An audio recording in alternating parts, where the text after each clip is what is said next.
మేము 1945లో మొట్టమొదట ప్రశాంతి నిలయానికి వచ్చాం.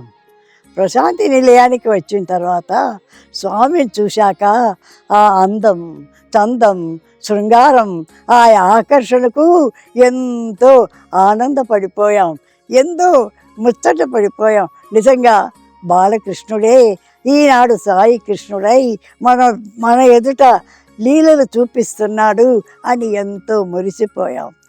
స్వామి దగ్గరికి వచ్చిన తర్వాత స్వామి బాలగోపాలుడిగా గంతులు వేస్తూ ఆనందిస్తూ ఉండటమే కాక ఎన్నో మిరకల్స్ చూపించటం ప్రారంభించారు.